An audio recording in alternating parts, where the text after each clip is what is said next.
You people can't even mop properly." The words sliced through the boardroom like a blade.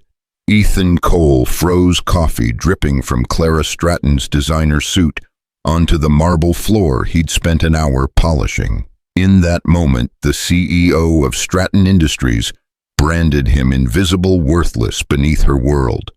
But 12 hours later, when her luxury SUV wrapped around a guardrail in a storm, flames licking at the windows, only one pair of headlights stopped.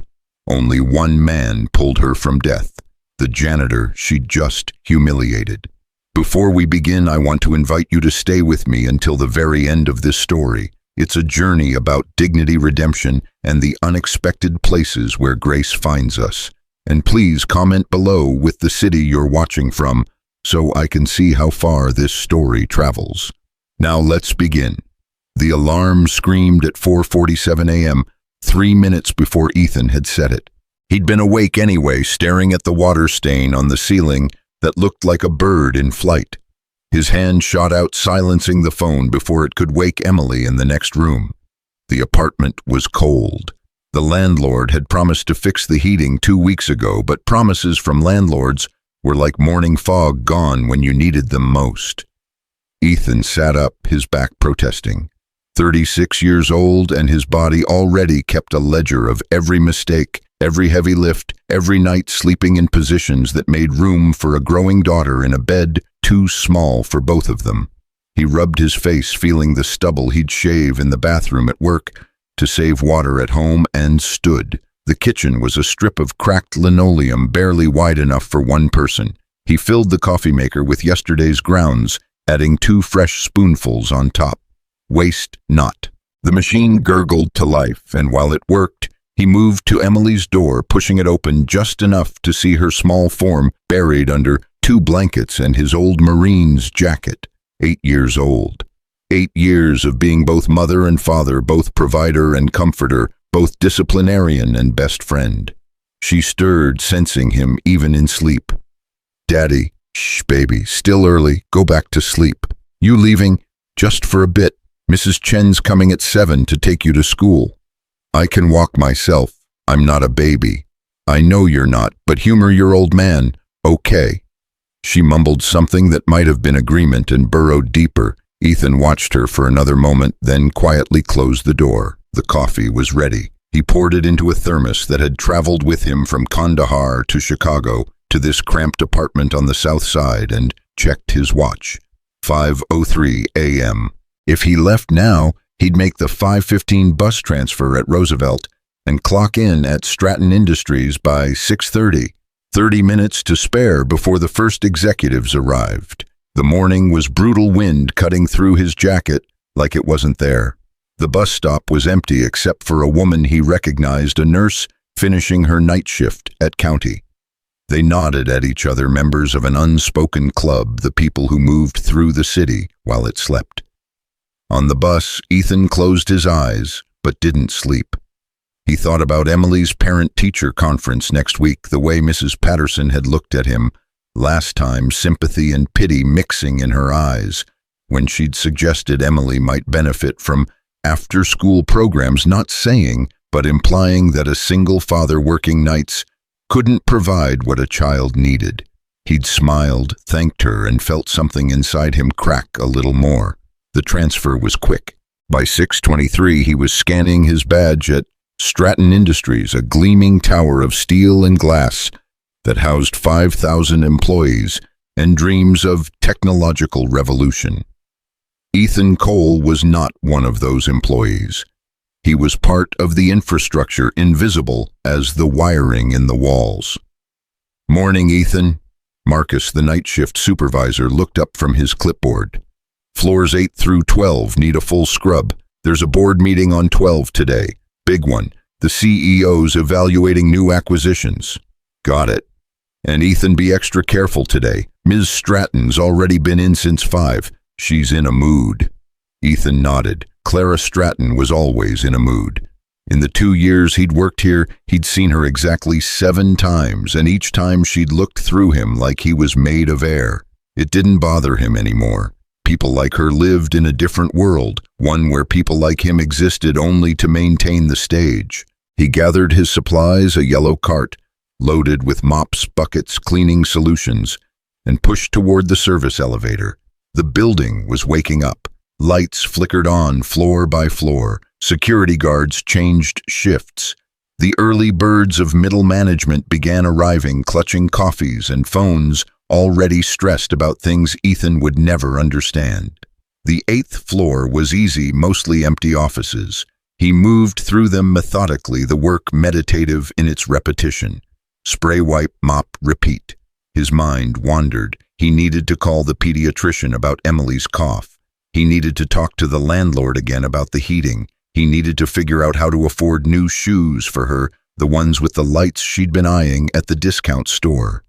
By 8:45 he was on 12.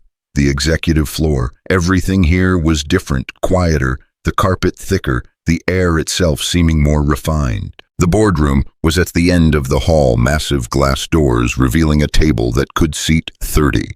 Ethan had been told to save it for last to make sure it was pristine. He started with the hallway, his mop making smooth arcs across the marble. The stone was imported from Italy, someone had once told him. It cost more per square foot than his monthly rent. He tried not to think about that. Voices approached. Ethan moved his cart closer to the wall, making room. A group of executives emerged from an office, suits that cost thousands, watches that cost more. They flowed around him like water around a stone, not one of them making eye contact. He was used to it. Then came the click of heels, sharp and precise. He knew that sound. Everyone who worked here knew that sound. Clara Stratton walked like she owned the air itself. 38 years old, her dark hair pulled back severely, her suit a shade of gray that probably had a name like gunmetal or steel. She held a tablet in one hand, coffee in the other, and her assistant struggled to keep pace beside her, rattling off numbers and names and urgency. The Singapore deal closes at 2. Hong Kong wants a call at 4. Your mother called 3 times. I told her you'd call back. Tell her I'm in meetings all day. I told her that yesterday.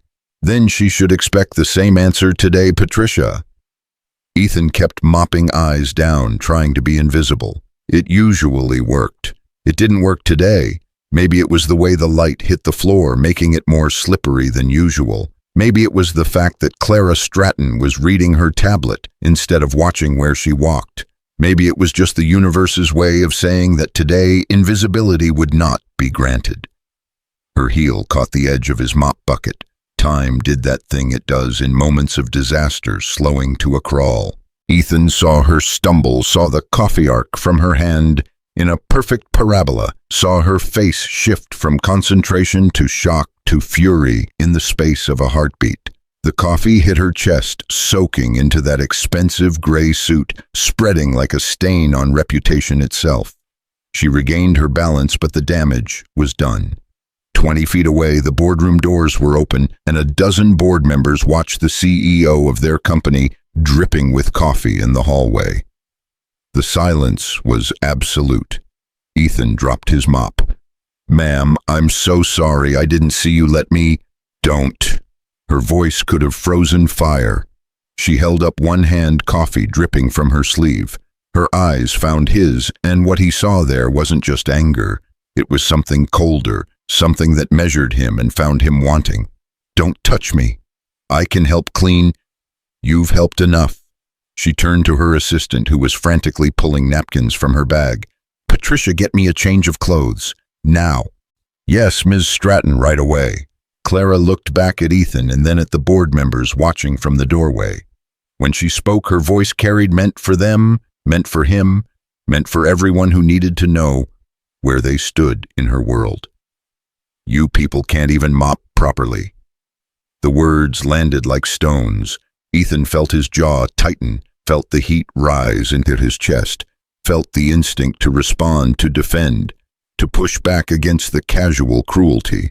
But he looked at those board members, at Patricia's sympathetic but helpless face, at Clara Stratton's designer shoes planted firmly on marble that cost more than he'd make in a year, and he swallowed it all. "I apologize, Ms. Stratton." His voice was steady, carefully neutral. "It won't happen again." She made a sound dismissive and turned away. As she walked toward the boardroom, he heard her say, just loud enough, "Men like that will never rise above the floor they clean." The board members filed back inside. Patricia mouthed, "Sorry," to him before following. The glass doors closed. Ethan stood in the hallway, mop in hand, coffee spreading across marble that would now need to be cleaned again. His hands shook slightly, not from fear, from the effort it took to keep everything locked inside. Marcus appeared from the elevator. "Hey man, you okay? I heard." "I'm fine. Listen, don't worry about it. These things happen. I'll talk to Marcus." Ethan looked at his supervisor, this good man who'd given him a chance when he needed one. "I need this job. I need it more than I need to be right, so I'm fine, okay." Marcus studied him, then nodded slowly. "Okay, but if anyone gives you trouble about this, they won't. People like her don't think about people like me long enough to give us trouble. We're just part of the scenery." He finished the floor in silence, working carefully around where the coffee had spilled, making sure every inch was perfect. When he was done, you couldn't tell anything had happened. That's what he was good at, making problems disappear, leaving no trace. The rest of his shift passed in a blur. He cleaned offices, emptied trash, scrubbed bathrooms. At 3:30, his phone buzzed, a text from Mrs. Chen. "Emily, home safe. She ate all her vegetables. Wants to tell you about spelling test." He smiled at that, the first real smile since morning. Emily. His reason for swallowing pride, for accepting humiliation, for mopping floors and taking whatever the world threw at him. As long as she was safe, as long as she was happy, the rest didn't matter. At 4:00 p.m., Ethan clocked out. The sky was already darkening November, pressing down on the city. His car, a 15-year-old Honda that rattled when it hit 40, waited in the employee lot. He'd bought it for $800 3 years ago, and every month he prayed it would last just a little longer. It started on the second try. Thank you, he thought, to whatever deity watched over struggling fathers and dying Hondas. The drive home took him through downtown, past buildings, where people made in an hour what he made in a week. He tried not to think about it. Comparison was poison. He'd learned that in the Marines. Every man runs his own race. But today, with those words still echoing, men like that will never rise above the floor they clean. It was hard not to feel the weight of it, the truth in it. Because what was he doing? What was his plan? Clock in at 6:30 a.m., clock out at 4:00 p.m., go home to a daughter who deserved so much more than a father who smelled like industrial cleaner and could barely afford new shoes. He'd had plans once. After the Marines, after 2 tours, after he'd helped rebuild infrastructure in places where war had torn everything down, he'd had plans. Engineering school, a real career, a future. Then Sarah died. Emily was 3 months old, sudden cardiac arrest. No warning, no chance to prepare. One moment his wife was singing to their daughter, the next she was gone. And Ethan, 28 years old, with a purple heart and survivor's guilt and a baby who needed him, had made a choice. He'd put away the plans. He'd taken whatever work he could find. He'd become a father. The problem was 6 years later, he was still taking whatever work he could find. The apartment building looked worse in the failing light. Graffiti on the first floor, a broken window someone had covered with cardboard. Mrs. Chen was waiting on the stoop, her coat pulled tight. "Mr. Cole, Emily is wonderful today. Very good girl." "Thank you, Mrs. Chen. How much do I owe you?" No, you already pay me for the week." "Mrs. Chen, you are good father, good man. This is enough." She patted his arm and shuffled toward the bus stop before he could argue. Ethan climbed the 3 flights to their apartment, each step familiar, each creak in the stairs, a note in a song he knew by heart. He opened the door. "Daddy." Emily launched herself at him, all energy and joy and the smell of Johnson's baby shampoo. He caught her, lifted her, buried his face in her hair. "Hey, princess, how was school?" "I got 100 on my spelling test. Mrs. Patterson said I was the only one who got every word right." That's my girl. I'm so proud of you." She pulled back, studying his face with those eyes that were too much like Sarah's. "You look sad." "I'm not sad. I'm tired. Big difference. Did something bad happen?" He carried her to the couch, their one piece of furniture that wasn't secondhand. He'd saved for 6 months to buy it, wanting her to have one nice thing. "Nothing bad, just a long day." "Tell me." "Nothing to tell Em, just work stuff." She settled against his chest, her fingers playing with his shirt collar. "Was someone mean to you?" Kids were too perceptive.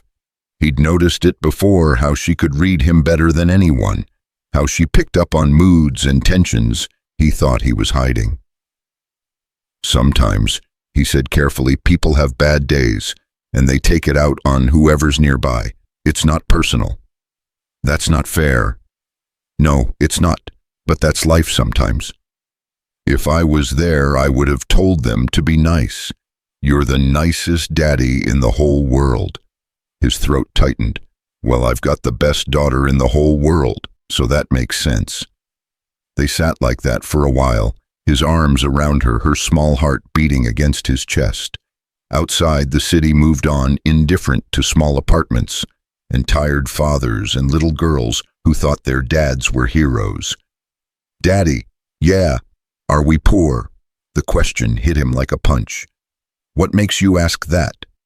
"Jenny at school said we're poor because you work as a janitor and we don't have a car like hers." Ethan took a breath, choosing his words. "We have what we need. I have a job. You have a home, food, clothes. We're not rich, but we're not poor either. We're in the middle, just like a lot of people." "But you're so smart. Why don't you have a better job?" "Sometimes life doesn't work out the way we plan, but that doesn't mean it's bad. I get to come home to you every day. That makes me the richest man in the world." She seemed to accept this, or at least decided not to push.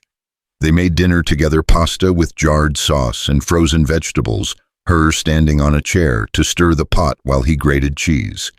They ate at the small table by the window, talking about her day, her friends, the book she was reading about a girl who discovered a magical garden. After dinner, homework, then a bath, then bedtime stories, 2 chapters of Matilda, her current favorite. When her eyes finally grew heavy, he tucked the blankets around her, kissed her forehead. "Daddy, yeah, princess, today when I was praying, I asked God to help that mean person be nicer, because maybe they're just sad and don't know how to be happy." He looked at his daughter, this 8-year-old, who had more wisdom and grace than most adults he knew, and felt something break and heal simultaneously in his chest. "You're a special kid, Emily Cole." "I know, you tell me every day." She smiled, eyes closing, already drifting. He sat there for a moment, watching her sleep, this perfect thing he and Sarah had made, this reason for everything. In the living room, he opened his laptop, the screen flickering to life. He opened his email, mostly spam and bills, but there buried was one he'd saved, an application form for night classes at the community college. Engineering program. He'd filled it out 3 times over the past year, never hit send. He looked at it now, cursor hovering over the submit button. What was the point? He couldn't afford tuition. Couldn't afford the time. Couldn't afford the risk of failing when Emily depended on stability. Men like that will never rise above the floor they clean. He closed the laptop. At 10:00 p.m., exhausted but restless, Ethan made tea and stood at the window. Rain had started drops streaking the glass, the city blurred beyond. He thought about tomorrow, about facing that building again, about the possibility of seeing Clara Stratton and having to maintain that mask of professional servility. He thought about dignity and what it cost, and whether he had any left. His phone buzzed. A reminder, Emily's doctor appointment next week. Another expense, but necessary. Her cough hadn't improved. He finished his tea, rinsed the cup, checked the door locks, turned off the lights. In his bedroom, barely bigger than Emily's, he lay down in the darkness and stared at that water stain on the ceiling, the bird that never flew anywhere. Tomorrow would come early. 4:47 a.m. The alarm would scream. He would wake, make coffee, take the bus, clock and mop floors, and if he was lucky, remain invisible. That's what he told himself. He had no idea that in less than 12 hours everything would change. That the woman who'd humiliated him would need him in a way that no title, no money, no power could provide. That grace, when it finally came, would arrive in the form of twisted metal and flames, and a choice made in the rain without thinking, without hesitation, without keeping score. But for now, in the darkness of a cold apartment, Ethan Cole closed his eyes and hoped for sleep, unaware that fate was already in motion, already racing toward a moment on a rain-slicked highway where the janitor and the CEO would meet again, and this time only one of them would be in control. The rain started before his shift ended. Ethan heard it first on the high windows of the 12th floor, that soft percussion that promised a miserable commute.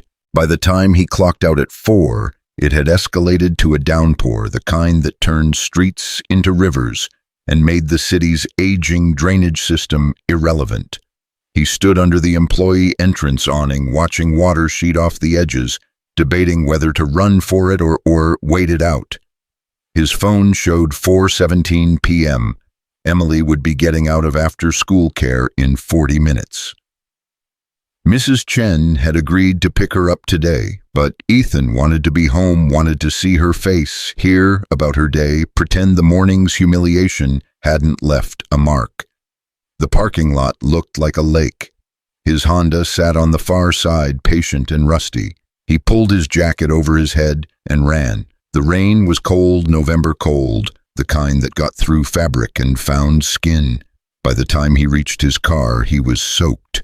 The door protested before opening. Inside smelled like damp upholstery and something vaguely electrical that worried him, but not enough to pay a mechanic to investigate. The engine turned over on the first try. Small mercies. Ethan pulled out of the lot wipers on maximum, barely keeping up. Visibility was maybe 30 feet. The radio crackled with weather warnings and traffic reports. Flash flood advisory until midnight. Multiple accidents on the expressway. Commuters advised to seek alternate routes or delay travel. He couldn't delay. Emily was waiting. The streets were chaos. Cars crawling, brake lights reflecting red on black water, pedestrians trapped under useless umbrellas. Ethan took side streets, knowing shortcuts that added distance but avoided the worst congestion. Past the warehouses on 5th, through the industrial zone where factories stood like monuments to a different era, then onto Highway 41, which would take him south toward home. The highway was better, at least. Fewer cars. People had listened to the warnings. Ethan settled into the right lane, keeping his speed steady at 45, hands tight on the wheel. The rain hammered the roof, a constant drumming that made thinking impossible, made the world contract to just this moment, this stretch of asphalt, these few feet of visibility. He'd driven through worse, Kandahar during dust storms, convoys through mountain passes where one wrong turn meant a 1,000-foot drop. This was just Chicago rain, annoying, not lethal. His phone rang through the car's ancient Bluetooth connection, a feature that worked about half the time. Emily's voice filled the small space. "Daddy, where are you?" "On my way home, princess. You with Mrs. Chen?" "Yeah, but she says the bus isn't running because of floods. Can you pick us up?" Ethan checked his mirrors, the highway behind him. Empty ahead, just gray rain. "I'm still about 20 minutes out. Can you wait at the center?" "We're okay. Mrs. Chen brought cookies." "Of course she did. Tell her I'll be there soon as I can." "Drive safe, Daddy. The rain is scary. I've driven through worse. Love you." "Love you more." The call ended. Ethan smiled despite everything. Despite the rain, despite this morning, despite the constant weight of trying to be enough for a daughter who deserved the world. She was his North Star, his purpose, his proof that something in his life had gone absolutely right. The highway curved a long, gentle arc that followed the shoreline. Through the rain, Ethan could barely make out the lake, a darker gray against the storm. No other cars in sight. Just him and the weather and the persistent worry that his tires, which needed replacing 2 months ago, wouldn't grip when he needed them to. That's when his headlights caught something. At first it was just a shape wrong, somehow out of place. As he got closer, details emerged through the rain. A vehicle off the road nose down in the drainage ditch that ran parallel to the highway. Not just off the road. Wrecked. The rear end pointed skyward at an angle that said impact, said speed, said trouble. Ethan's foot hit the brake. His military training, dormant but never gone, kicked in. Assess, respond, act.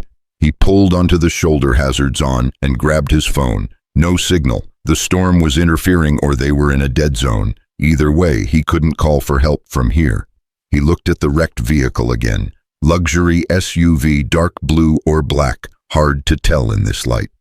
Range Rover maybe, the kind that cost more than he'd make in 5 years. Steam or smoke rose from the hood mixing with rain. No movement inside that he could see. Every instinct said keep driving. This wasn't his problem. Emergency services would find it eventually. He had Emily waiting, Mrs. Chen counting on him, his own safety to consider. But another part of him, the part shaped by years in uniform, by training, that said you never leave someone behind, by a moral code that didn't adjust for convenience, was already opening the door. The rain hit him like a physical force.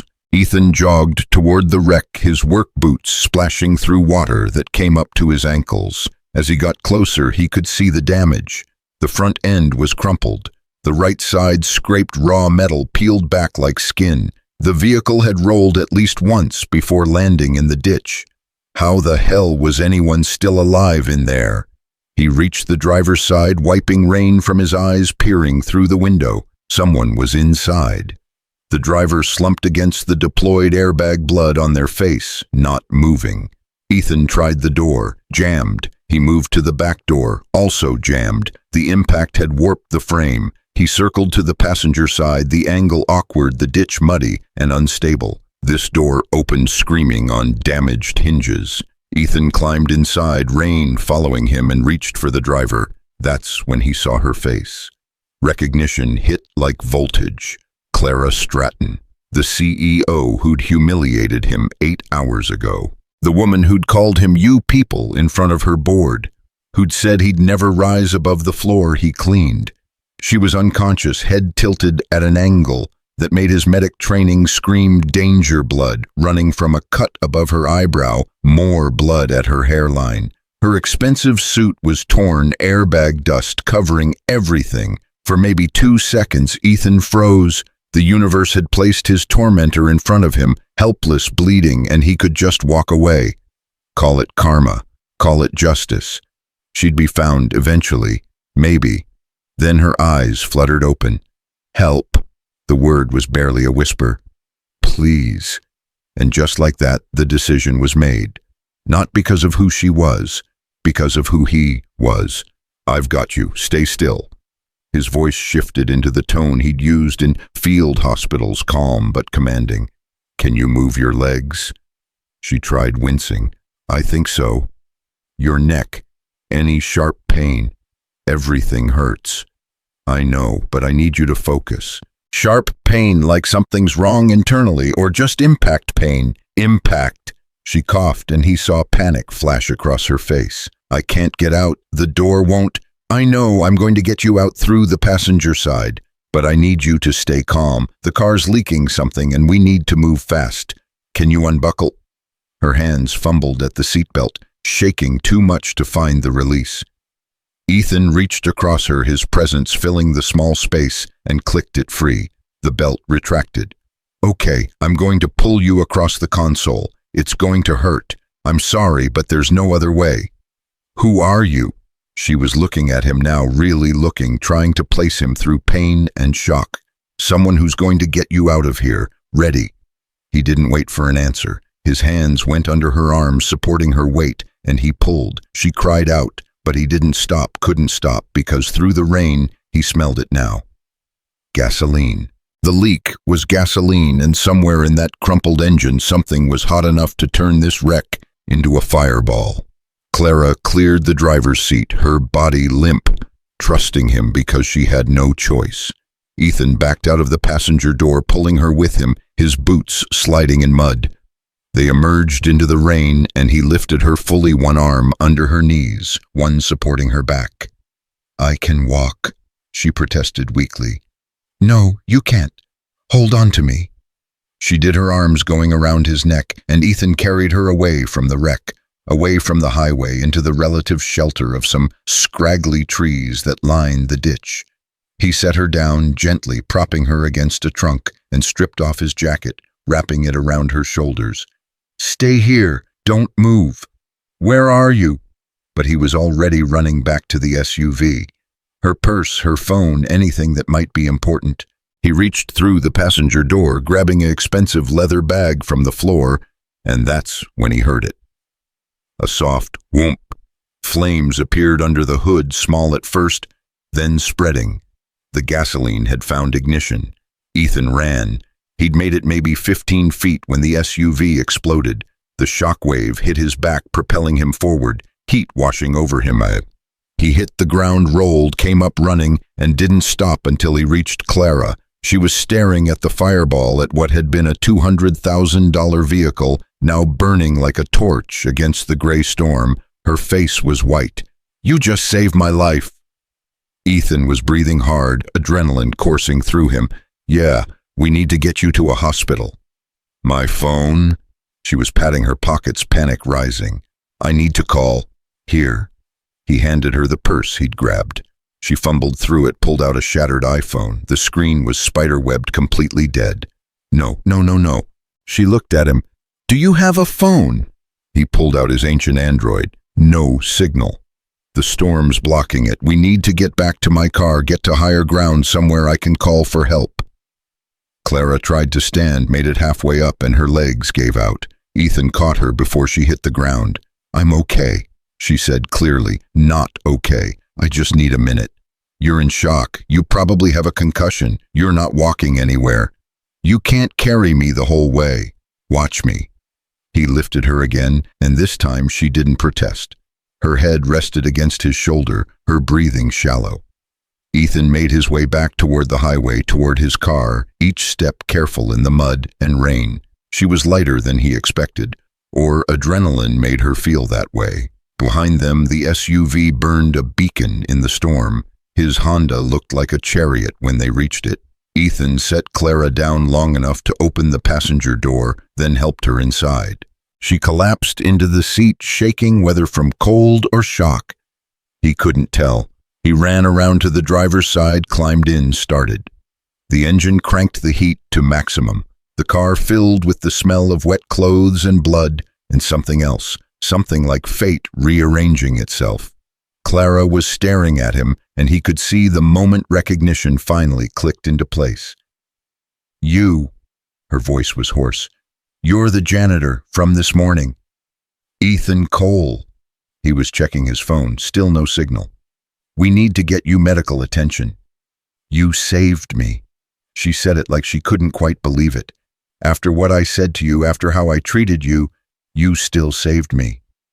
That's what people do. He put the car in gear, eased back onto the highway. The rain was letting up slightly, visibility improving. They help each other. Not in my world. He glanced at her, this woman who ruled a corporate empire, who made decisions that affected thousands, now sitting in his decade-old Honda, bleeding, shaking, completely powerless. "Maybe you need a better world."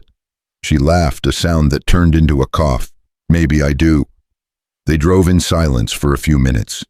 Ethan's mind was racing, trying to figure out the best route to the nearest hospital. Memorial was closest, maybe 10 minutes if he pushed it, but the roads were still dangerous and his car wasn't exactly built for speed. "Why did you stop?" Clara asked suddenly. "You could have driven past. No one would have known." "I would have known." "That's it. That's your reason. That's the only reason that matters." She was quiet, processing this, and Ethan could see her struggling with something. Finally, she said, "I was horrible to you this morning." "Yes, you were." "I don't usually, I'm not." She stopped, started again. "That's a lie. I am usually like that, demanding, critical. I don't see people, I see functions. You were the janitor who made me look bad in front of my board." I was the person who accidentally bumped your bucket. Right, a person. She closed her eyes. I forgot that. Ethan's phone suddenly buzzed. Signal was back. He handed it to Clara. Call 911. Tell them we're heading to Memorial, that you were in an accident, possible concussion cuts and bruises. They'll be ready for you. She made the call, her voice shifting into something more controlled, more CEO-like, even as blood dripped from her hairline. When she finished, she looked at him again. The operator asked if I was alone. I said no, that someone rescued me. She paused. I didn't use your name. I should have. You deserve credit. I don't need credit. Everyone needs credit. Not everyone. He took a turn, the hospital sign visible ahead. Some of us just need to sleep at night knowing we did the right thing. Memorial's emergency entrance appeared through the rain lights, bright against the storm.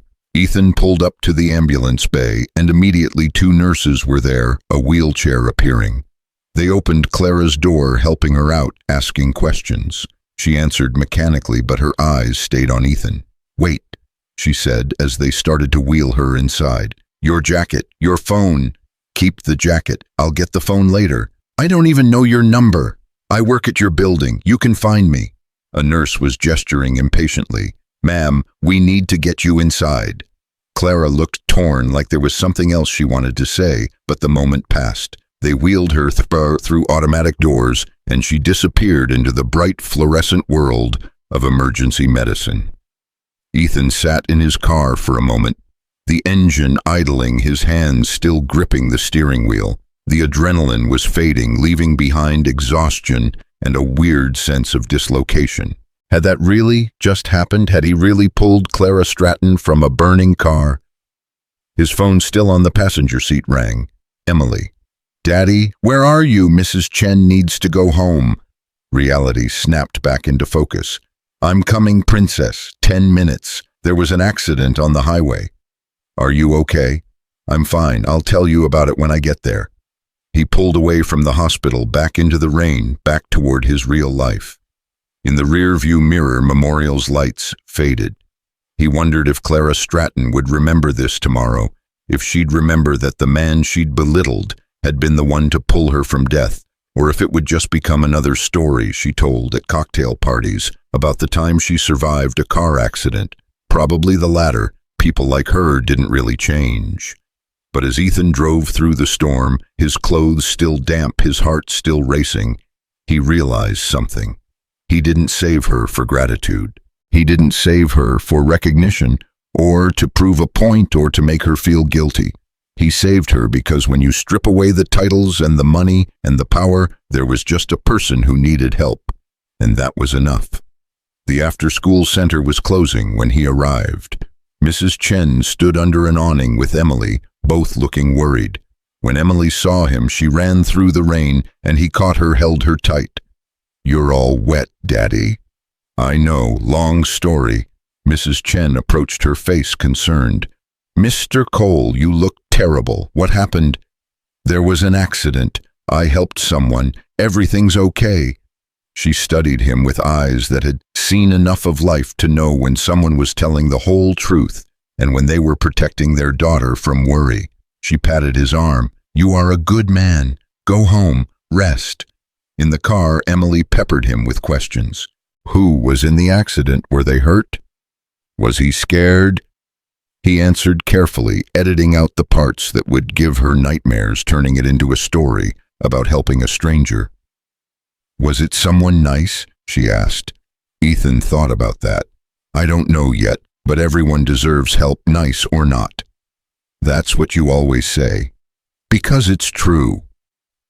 At home, he made grilled cheese sandwiches for dinner because that's all he had energy for. Emily chattered about her day, about how she'd helped another student with math, about a book she wanted from the library. Normal things, beautiful things, the things that mattered. After she went to bed, Ethan stood in the shower, letting hot water wash away the rain and the blood and the smell of smoke. His hands shook, slightly delayed reaction finally hitting. He'd pulled someone from a burning vehicle. He'd saved a life. The woman who'd humiliated him was alive because he'd stopped. He thought about her face when she recognized him. The shock, the shame, the confusion. Then he thought about tomorrow, about returning to Stratton Industries, about whether anything would be different or if this would all just fade into irrelevance. Probably irrelevant. World kept turning. Floors still needed mopping. He dried off, checked on Emily one more time, and collapsed into bed. Sleep came quickly, heavy and dreamless, the sleep of someone who'd earned it. What Ethan didn't know, couldn't know, was that across the city, in a hospital room with machines beeping and nurses checking vitals, Clara Stratton lay awake staring at the ceiling, wearing a janitor's jacket that smelled like industrial cleaner and cheap coffee. And for the first time in years, she was thinking about what it meant to be human. Really thinking about it. Not as a concept or a PR strategy or something to mention in speeches, but as a fact she'd forgotten and almost died to remember. And in her mind on repeat were his words, "That's what people do. They help each other." In her world, people didn't just help. They leveraged, they networked, they calculated cost-benefit analyses. But this man, this janitor she'd dismissed as beneath notice, had risked his life without hesitation, without expecting anything in return. She touched the cut on her forehead, feeling the stitches the doctor had put in. 3 inches to the left, and she would have bled out before anyone found her. The SUV was completely destroyed, the police had told her, if she'd been trapped any longer. She pulled his jacket tighter, and that's when she felt it. Something in the pocket. She reached in, pulled out a photograph, bent and worn. A little girl, maybe 7 or 8, sitting on a man's shoulders, both laughing at the camera. The girl had a gap-toothed smile. The man was Ethan Younger in military uniform. On the back, written in child's handwriting, "Me and Daddy at the zoo. Best day ever." Clara stared at the photo for a long time, this glimpse into a life she'd never considered, and felt something crack inside her chest. This wasn't just a janitor. This was a father, a veteran, a person with a daughter who thought days at the zoo were the best days ever. This was someone she'd never bothered to see. The nurse came in to check her vitals, found her crying, and asked if she was in pain. Clara nodded because she was. Just not the kind medicine could fix. Morning came with the insistent beeping of hospital machines, and a headache that felt like her skull had been split open and poorly reassembled. Clara opened her eyes to white ceiling tiles, fluorescent lights, and the chemical smell of disinfectant. For a moment she couldn't remember where she was or why. Every muscle in her body screamed protest. Then it came back. The hydroplaning, the guardrail, the fire, the janitor's face in the rain. A nurse appeared checking the IV line, making notes on a tablet. "Good morning, Ms. Stratton. How are you feeling?" "Like I was in a car accident." "That's accurate." The nurse smiled professionally. "Doctor will be in soon. Your assistant called 3 times overnight. We told her you were stable." "What time is it?" 6:45. Clara sat up too quickly, immediately regretted it as the room tilted. "I need to get out of here. I have meetings." "Doctor needs to clear you first. You had a serious concussion. We're monitoring for internal bleeding." "I'm fine."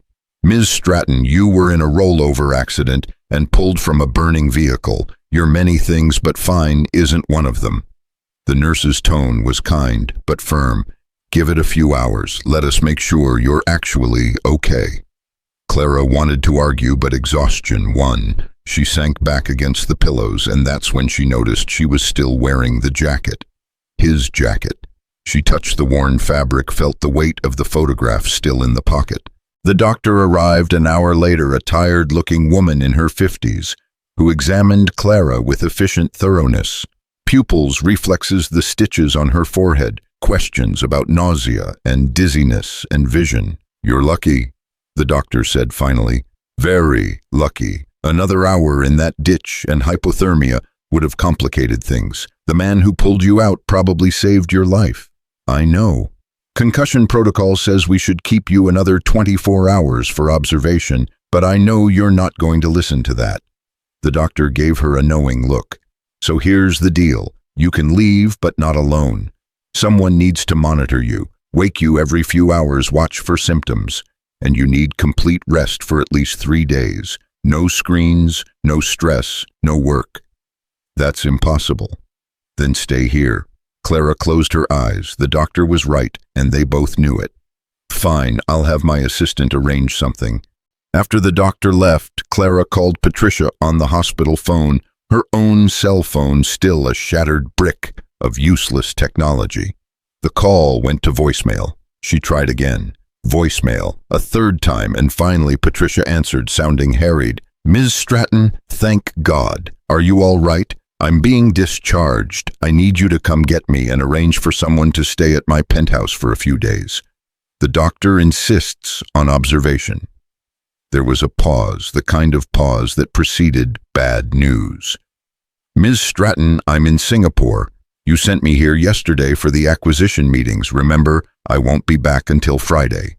Clara had completely forgotten. Fine, send someone else. Everyone's scattered. James is in London. Michelle is handling the product launch in Austin. Roberts, dealing with the lawsuit in New York. Another pause. And Ms. Stratton, the storm last night caused major flooding. Half the city is shut down.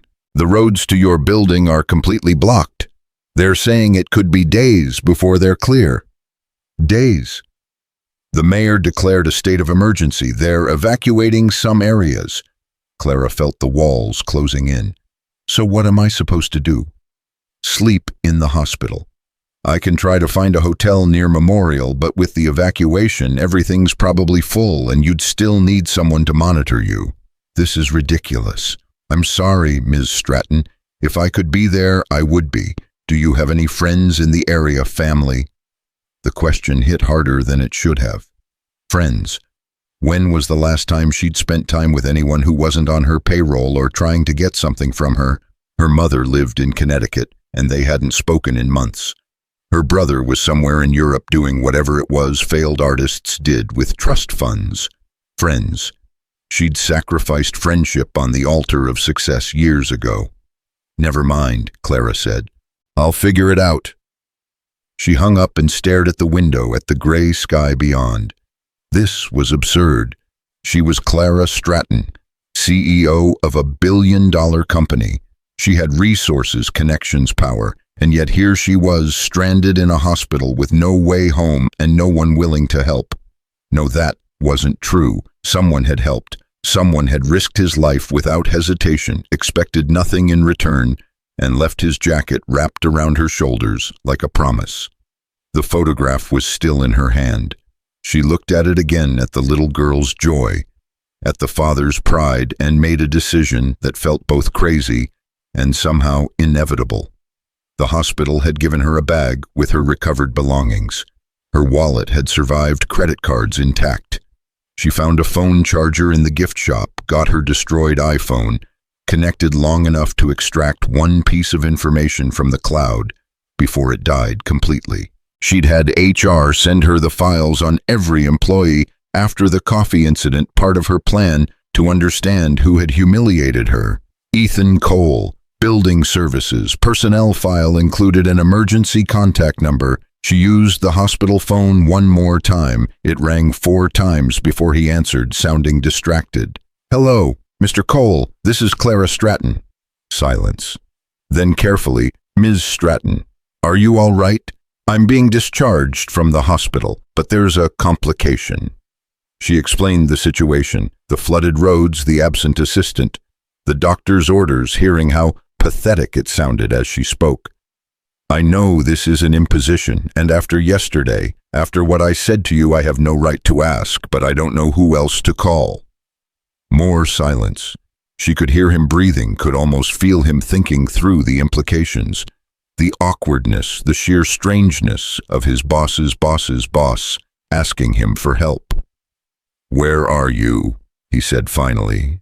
Memorial Hospital, but I can arrange a car. I just need... The roads are underwater, Miss Stratton. No cars getting through to the north side. Not today. He sighed, and she heard something that might have been Emily's voice in the background. I'm off work today because of the flooding. I'm home with my daughter. It's not much, but you're welcome to stay here until the road's clear. if you're desperate enough."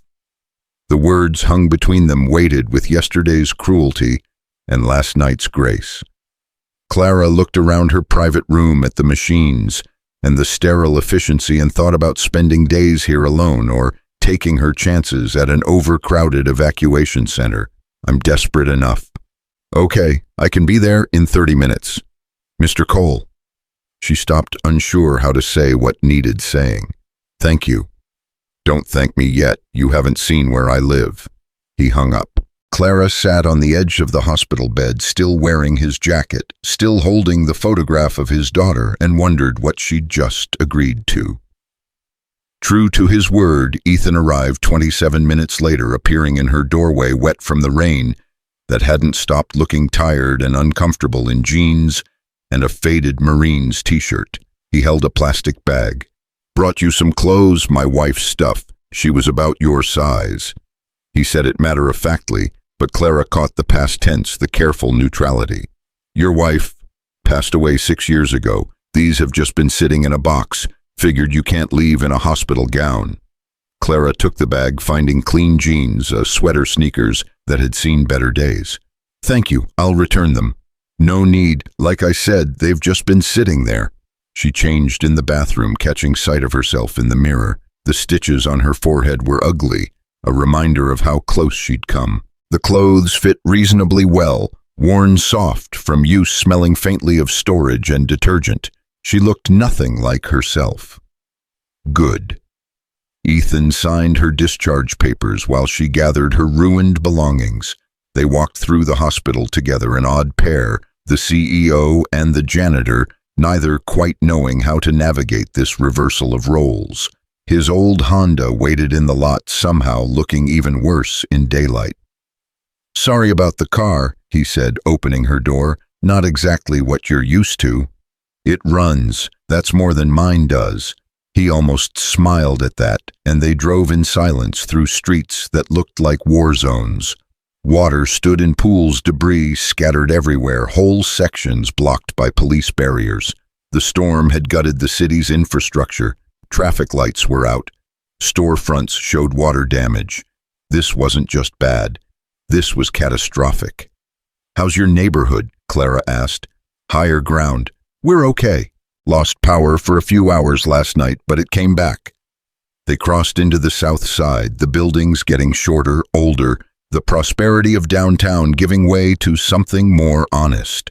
Clara had driven through areas like this, always passing through on her way somewhere else, never stopping to look.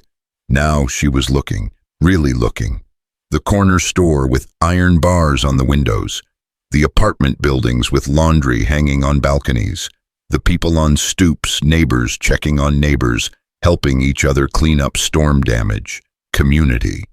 The word came to her unbidden. This was what community looked like. Ethan pulled up in front of a 3-story brick building that had probably been built in the 60s and hadn't been updated since. He grabbed her bag. "3rd floor. Hope you're okay with stairs." The stairwell smelled like cooking, an old carpet. Someone's music played behind a door, salsa rhythms thumping. On the 2nd floor, Clara heard a baby crying. Normal sounds. Life sounds so different from her building, where soundproofing ensured you never had to acknowledge your neighbors existed. Ethan's apartment was at the end of the 3rd floor hall. He unlocked 3 separate locks, and Clara filed that information away about neighborhoods where 3 locks were necessary. The door opened to a space smaller than her walk-in closet. Living room, kitchen, everything compact and worn but achingly clean. Furniture that didn't match but was arranged with care. Children's drawings taped to the refrigerator. A bookshelf crammed with paperbacks and what looked like engineering textbooks. The water stain on the ceiling shaped like a bird. And sitting at the small table working on homework was the girl from the photograph. Emily looked up, her eyes going wide. "Daddy, who's this?" "Emily, this is Ms. Stratton. She was in an accident yesterday. She's going to stay with us for a little while until the road's clear. Ms. Stratton, this is my daughter, Emily." The girl stood polite but curious, taking in Clara's stitches, the borrowed clothes. "Are you okay? Does it hurt?" "I'm okay. Your father saved me." He's good at that. He saves things. Emily said it with complete confidence, like it was just a fact about her father. Are you hungry? We have soup. Daddy makes really good soup. Clara realized she was starving. I don't want to impose. You're not imposing. You're a guest. Ethan was already in the kitchen pulling out a pot. Emily, can you set the table for 3? Sure, Daddy. Clara watched the girl move through the small space, with easy familiarity pulling out mismatched bowls, setting them carefully. There was a grace to it, a rhythm of practiced routine. This was home. Not in the architectural sense, not in the square footage or the quality of finishes, but in the way a father and daughter moved around each other, anticipating needs, comfortable in shared silence. You can sit, Emily said, gesturing to the couch. The springs are broken on one side, so sit on the left. Clara sat where directed, and Emily plopped down next to her, openly studying her. You're really pretty, even with the stitches. Thank you. Are you my dad's boss? Something like that. Is he in trouble? Sometimes people at his work are mean to him. He doesn't tell me, but I know. The words were a knife.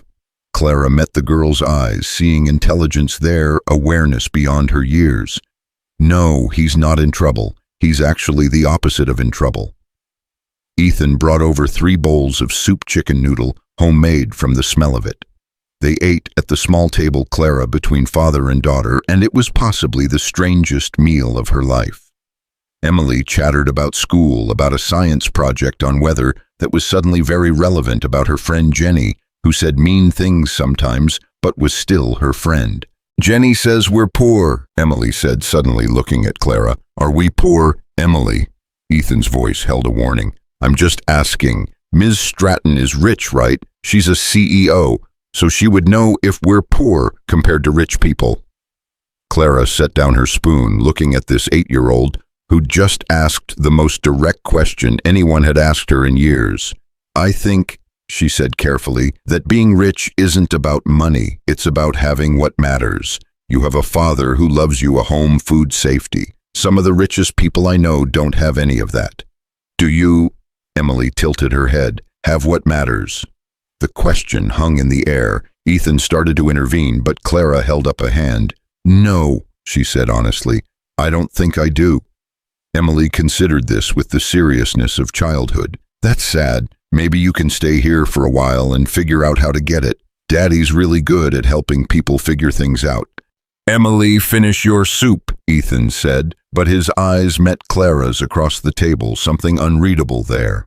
After lunch, Ethan set Clara up in his bedroom, insisting she take the bed that doctor's orders meant on rest, that he'd sleep on the couch. The room was small, just space for a double bed and a dresser, but it was clean, the sheets obviously fresh. On the dresser sat a photograph, Ethan, and a woman younger, both laughing, the woman pregnant. That's Sarah, Emily said from the doorway. My mom, she died when I was a baby. I'm sorry. It's okay, I don't really remember her, but Daddy says she was wonderful, and I believe him because he doesn't lie. The girl came closer, her voice dropping to a whisper. He gets sad sometimes, when he thinks I'm asleep, but mostly he's happy because he has me. Clara felt something crack in her chest, the same feeling from last night in the hospital. You're very lucky to have each other. I know, Emily studied her again. You can borrow my stuffed bear if you want. Sometimes when I'm sad or hurt, Mr. Patches helps. Before Clara could respond, the girl disappeared and returned with a threadbare teddy bear, one eye missing, stitched and restitched from years of love. She placed it on the bed with ceremony. There, now you'll sleep better. Then she was gone, leaving Clara alone with the bear and the photograph, and the overwhelming sense that she'd entered a world she didn't understand, where 8-year-olds offered their most precious possessions to strangers, and broken things were stitched back together instead of thrown away. She lay down, exhaustion finally catching up, and fell asleep holding the bear.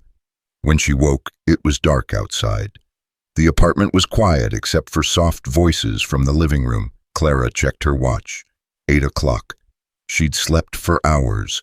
Her head still ached, but the sharp edge was gone, replaced by a dull throb that was almost manageable. She got up slowly, moving to the doorway. In the living room, Ethan sat on the couch.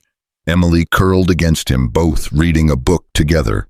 The light was soft, just one lamp on, and they looked like a painting, like something Norman Rockwell would have captured about American fatherhood.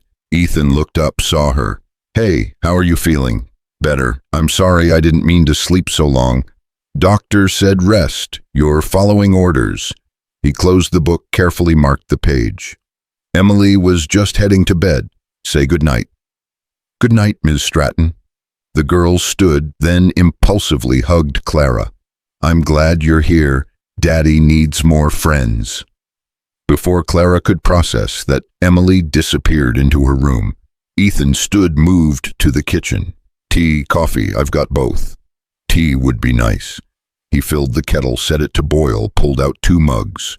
Clara sat at the table, watching him move through domestic rituals with the same efficiency he brought to cleaning floors. Everything had its place, everything done with care. "I'm sorry about Emily," he said. "She's at that age where she says everything she thinks." "Don't apologize. She's wonderful." "Yeah, she is." He poured hot water over tea bags, brought the mugs to the table. "She gets it from her mother. Sarah was like that too. Completely honest, completely open, no filters." "How long were you married?" 4 years. We met right after I got out of the Marines. She was a teacher, kindergarten. She saw me at a coffee shop, said I looked like I needed someone to talk to.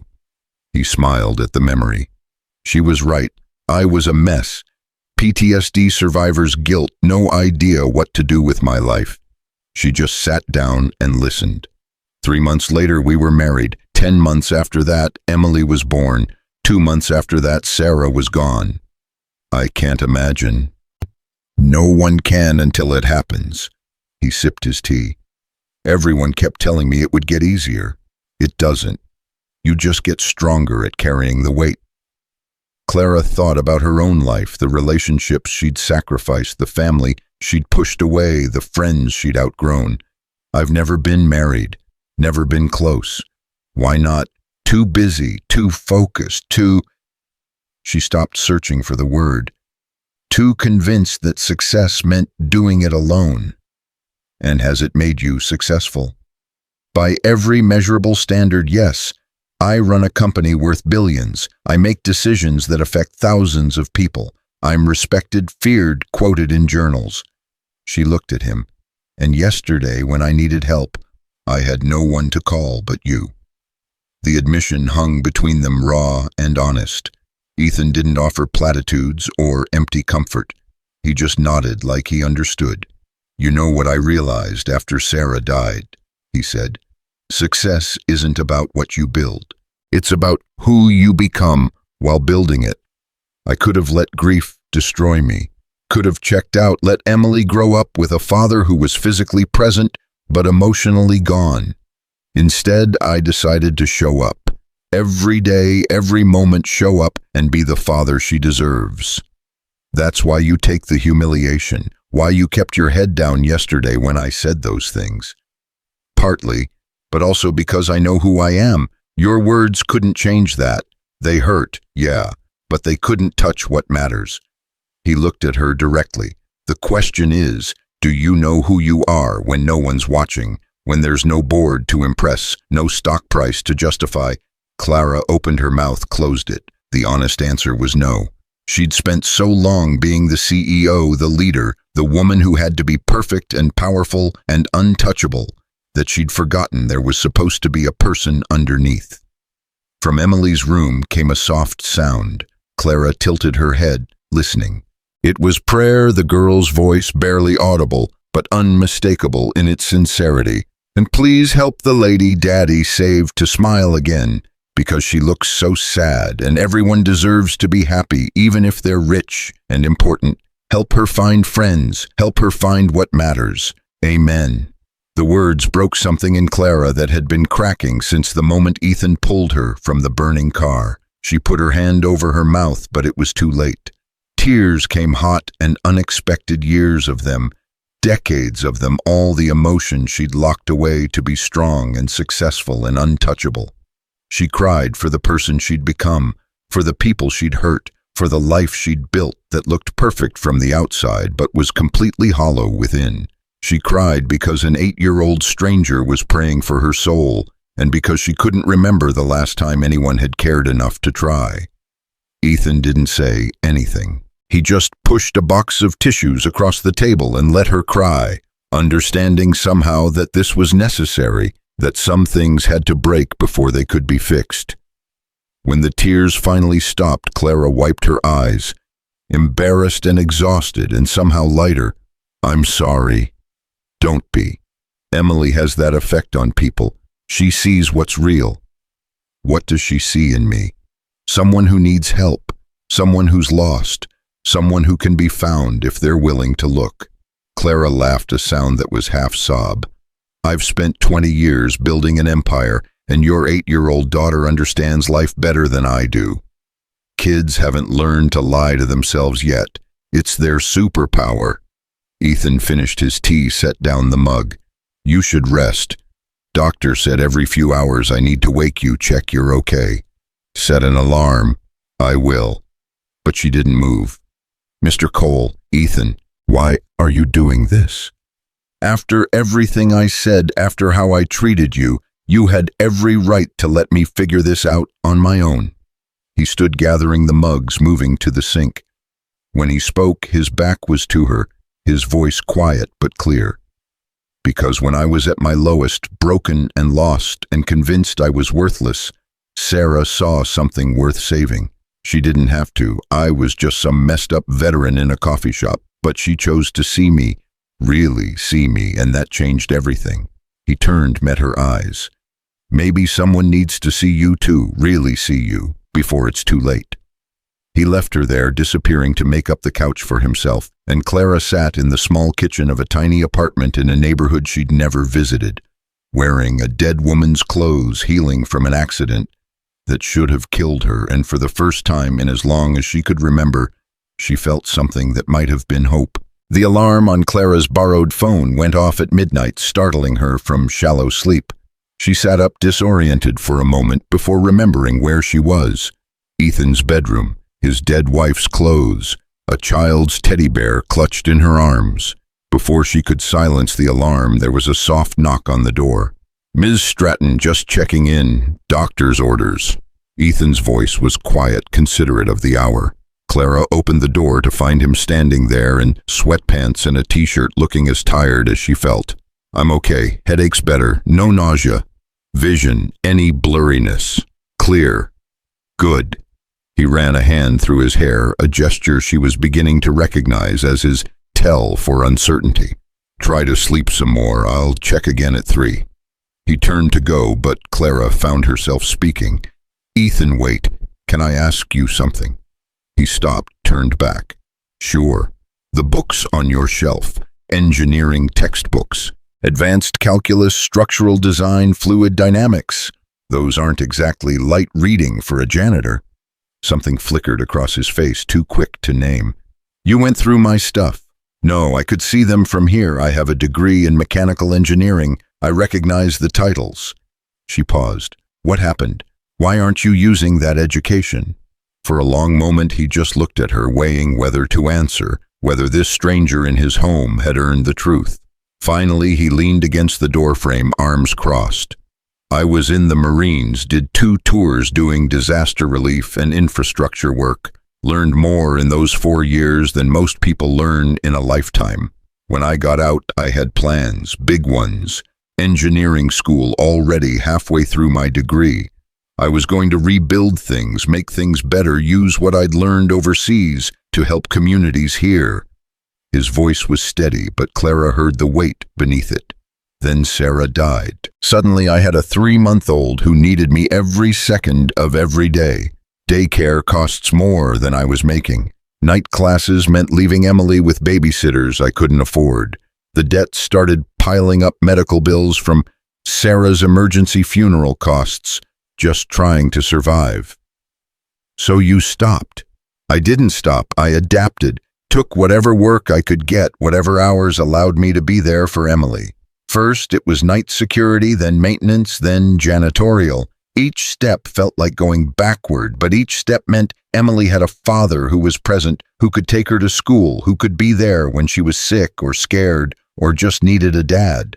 Clara thought about her own choices, the promotions she'd chased, the relationships she'd sacrificed, the singular focus that had taken her to the top. Do you regret it? Regret choosing my daughter over my career? He smiled, but there was sadness in it. Some mornings, yeah.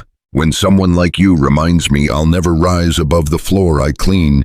When Emily asks why we can't afford things her friends have, when I see who I could have been, but then she laughs at something stupid I said, or she shows me she got 100 on a spelling test, or she falls asleep on my shoulder reading books, and I remember that I made the only choice that mattered. You gave up your dreams. No, I changed them. There's a difference. He pushed off the doorframe. Get some sleep. 3 a.m. comes fast. This time, when he left, Clara didn't call him back. She lay in the darkness thinking about dreams and sacrifice and the price of the choices we make. She'd sacrificed everything for success, and what did she have? A corner office, a stock portfolio, and an empty penthouse where the only sound was her own breathing. Ethan had sacrificed success for something more fragile and infinitely more valuable, and he lived in a cramped apartment filled with love.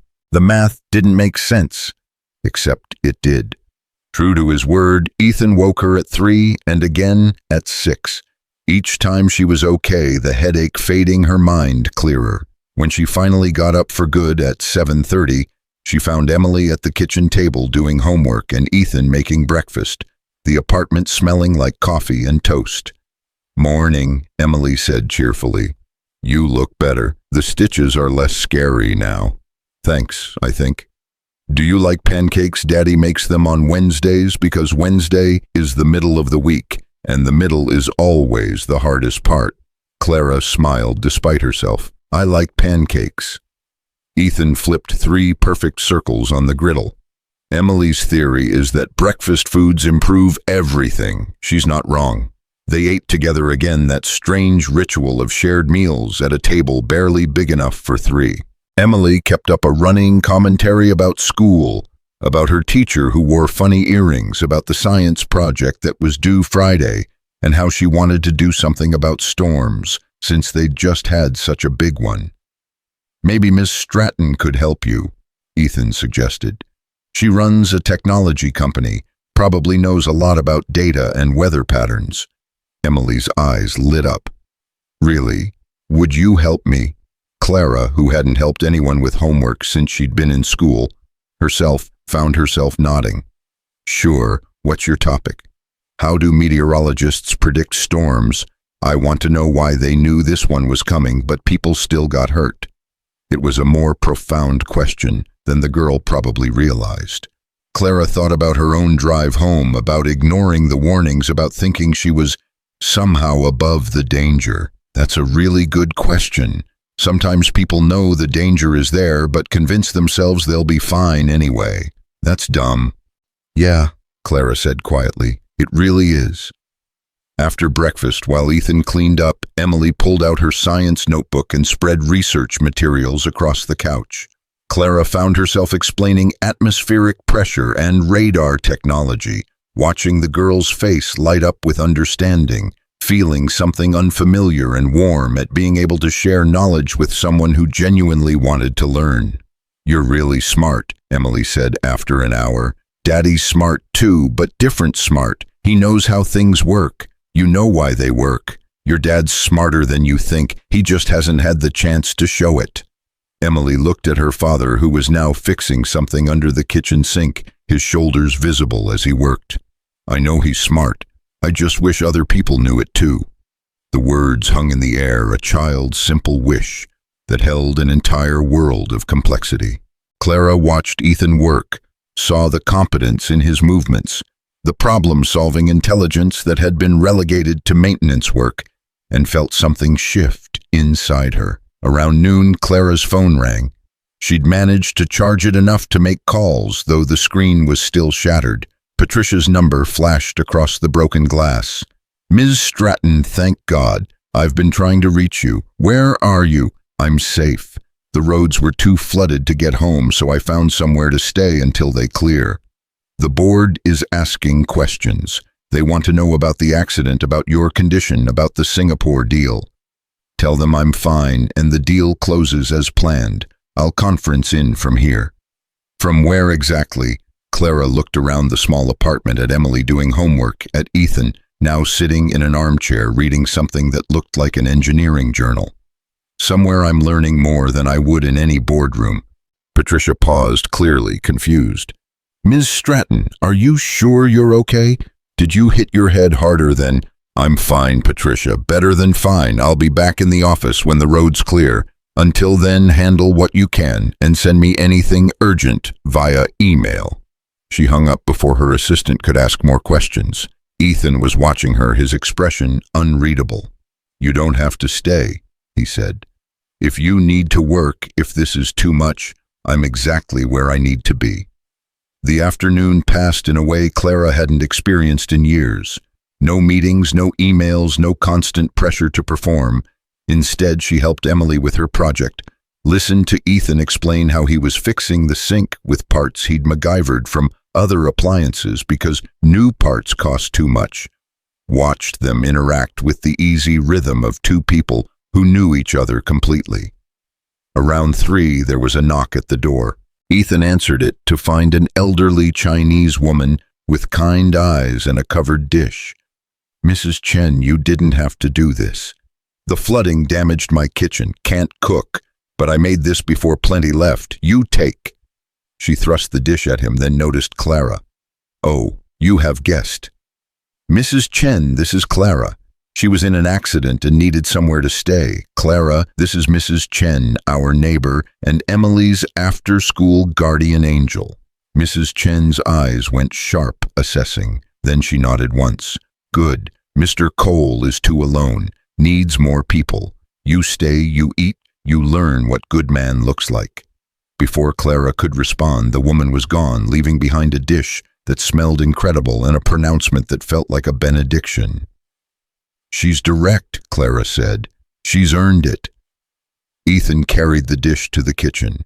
"Her husband died last year. She's been alone since, but she still looks out for everyone else. That's just how she is, how people are here." Clara thought about her own building where she'd lived for 5 years and couldn't name a single neighbor. "I don't even know who lives next to me." "That's because you're not living, you're existing." Emily said it without judgment, just stating fact the way children do. "Living is when you know people and people know you." From the mouths of babes. Clara sat down heavily on the couch, feeling the truth of it. The girl was right. She'd been existing, not living, running so fast toward success that she'd never stopped to build anything real. That evening, they ate Mrs. Chen's dumplings and watched a nature documentary on Ethan's small TV. Emily curled between them, asking questions about everything. When the girls started yawning, Ethan announced bedtime. Emily protested, but half-heartedly, clearly exhausted. "Can Ms. Stratton read to me tonight?" she asked suddenly. Ethan looked at Clara, offering her an out, if she wanted it. But Clara found herself nodding. "If that's okay." More than okay. In Emily's small room, decorated with drawings and science posters, and a bookshelf overflowing with stories, Clara sat on the edge of the bed while Emily got into pajamas and climbed under covers. The girl handed her a book, Where the Wild Things Are, its spine cracked from repeated readings. "This was Daddy's favorite when he was little. He gave it to me." Clara opened the book, the pages worn soft, and began to read. She wasn't good at voices or performance, but Emily didn't seem to mind, just listened with eyes growing heavy. When Clara finished, the girl was almost asleep, but she reached out, caught Clara's hand. "Will you come back? After you go home, will you visit us?" The question caught Clara off guard. "Would you want me to?" "Yeah, you're nice, and you make Daddy smile different, like he used to in pictures with Mommy." Clara didn't know what to say to that, so she just squeezed the small hand. Get some sleep, Em. Good night, Clara. The use of her first name, the acceptance it implied, made something catch in her throat. Back in the living room, Ethan was on the couch with his laptop frowning at the screen. Clara sat in the armchair watching him work. What are you doing? He glanced up, seemed to debate answering, then turned the screen toward her. It was an online course, advanced structural engineering, the kind offered by major universities for professional development. I take one class a semester, online at night after Emily's asleep. At this rate, I'll finish my degree when I'm 50, but it's something. Clara leaned forward, studying the coursework. It was graduate-level material complex and demanding. What's your GPA? 4.0. He said it without pride, just fact. Not that it matters. No one's hiring 40-year-old janitors with degrees, no matter what their grades are. That's not true, isn't it? He closed the laptop. I appreciate the optimism, but I live in the real world. The world where people like you look at people like me and see floors that need cleaning, not potential that needs opportunity. The words weren't cruel, just honest, and they hit harder because of it. Clara thought about the coffee incident, about her casual dismissal, about how many others like Ethan she'd looked through in her climb to the top. I was wrong, she said quietly.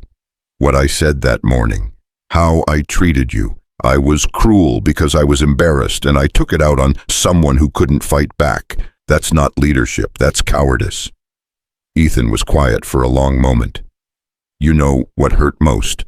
Not the words. I've heard worse. It was that you said it in front of everyone, made sure they all knew I was beneath notice. You didn't just insult me, you erased me.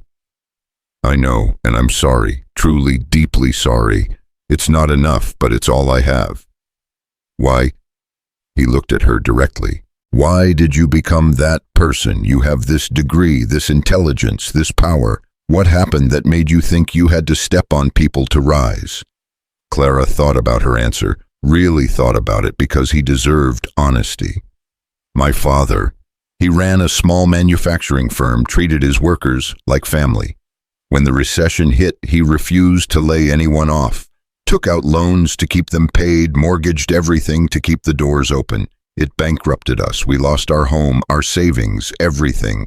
And you know what those workers did, the ones he sacrificed everything for, that they found jobs somewhere else and never looked back. My father died 6 months later, broken and forgotten. So you learned the wrong lesson. Maybe. I learned that loyalty is a liability, that compassion is weakness, that to survive you have to be harder than the world. I built Stratton Industries on that foundation. Be ruthless, be untouchable, be feared. How's that working out? The question was simple but devastating. Clara laughed a sound without humor. I almost burned to death alone on a highway because I had no one who cared enough to check on me during a storm. I'm the CEO of a billion-dollar company, and I had to call the janitor for help because I have no friends. So you tell me. You know what your father's mistake was, not that he cared about his workers, that he expected gratitude for basic decency. You don't treat people well because you want something back. You treat them well because that's what humans do for each other. The workers who left weren't being disloyal. They were surviving, just like your father was trying to survive. Everyone's just trying to make it through. Clara stared at him, this man who cleaned floors and raised a daughter alone and took online classes at midnight and somehow understood human nature better than any executive she'd ever met. When did you get so wise? When I lost everything and discovered what actually mattered. They sat in silence, the apartment quiet, except for the distant sound of the city beyond the windows. Clara thought about her life, about the empire she'd built on fear and distance, about what it had cost her and whether the price had been worth it. If you could start over, she said finally, what would you do differently? Ethan considered the question. Nothing. Because everything I went through, every mistake and loss and hard choice, it all led to Emily. And she's worth it all. But if you're asking what I'd do, if I had your resources, your power, your chance to shape things, I'd remember that every person I meet is someone's daughter, someone's father, someone's reason for everything. I'd build a company where people weren't afraid, where work had dignity, no matter what form it took, where success was measured in lives improved, not just profits gained. That's a fantasy. Business doesn't work that way. Because people like you decided it doesn't have to. The words were a challenge, not an insult. Clara felt them land, felt the weight of possibility in them. She thought about Stratton Industries, about the culture she'd created, about the Ethans working in her buildings who had talents and dreams they'd sacrificed just to survive. What if it could change? She said slowly, thinking out loud. What if there was a way to do both, to be successful and humane? Then you'd be the first in a long time to try. An idea was forming, still vague but growing clearer. Not charity, not pity, but something structural, something that addressed the fundamental inequality she'd never bothered to notice before. She'd need to think about it, develop it properly, but the seed was there. "Can I tell you something?" Clara said. "The board wants me to announce layoffs next quarter, 700 positions, mostly in facilities and support services.